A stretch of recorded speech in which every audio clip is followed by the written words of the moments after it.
Welcome back to rule number 28. మనం previous వీడియోలో lines and angles and its properties గురించి discuss చేసాము. కొన్ని డెఫినేషన్స్ అండ్ కొన్ని ప్రాబ్లమ్స్ సాల్వ్ చేసాము.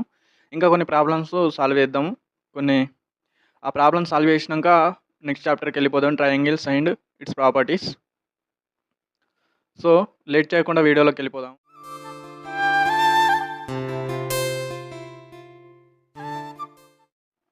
టూ యాంగిల్స్ ఇచ్చేసి ఎక్స్ ఫైండ్ అవుట్ చేయమంటున్నాడు.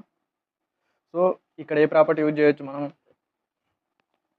ఇది ఎలా ఉంది, ఒక ఎక్స్టీరియర్ యాంగిల్ ఉంది అండ్ ఇంకోటి ఇంటీరియర్ యాంగిల్. సో ఏం చేయొచ్చు? ఫ్రమ్ కరస్పాండింగ్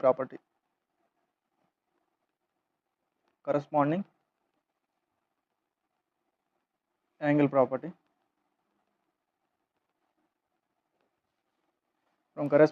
ప్రాపర్టీ మనం ఏం రాయొచ్చు?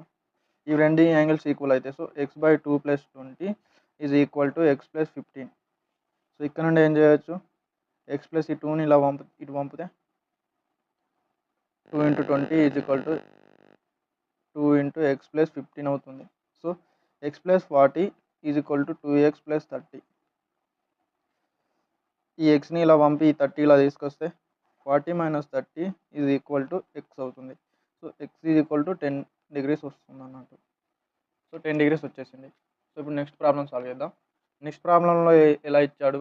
దీంట్లో ఒకటి 4x + 5 యాంగిల్ ఇచ్చాడు, ఇంకోటి 45. సో ఇక్కడ ఏ ప్రాపర్టీ యూజ్ చేయొచ్చు? Alternate interior angle. So alternate interior angles are equal. ఈ ప్రాపర్టీ నుండి మనం ఏం చేయొచ్చు? 4x + 5 is equal to 145 degrees అని రాసుకోవచ్చు. అక్కడ నుండి మనం x ఫైండ్ అవుట్ చేయాలి. 4x is equal to 145 - 5 degrees and 4x is equal to 140 degrees వస్తుంది. So x is equal to 140/4.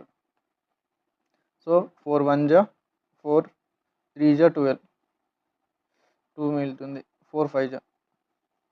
So x is equal to 35 degrees వచ్చింది అన్నట్టు. సో ఈ ప్రాబ్లం అయిపోయింది.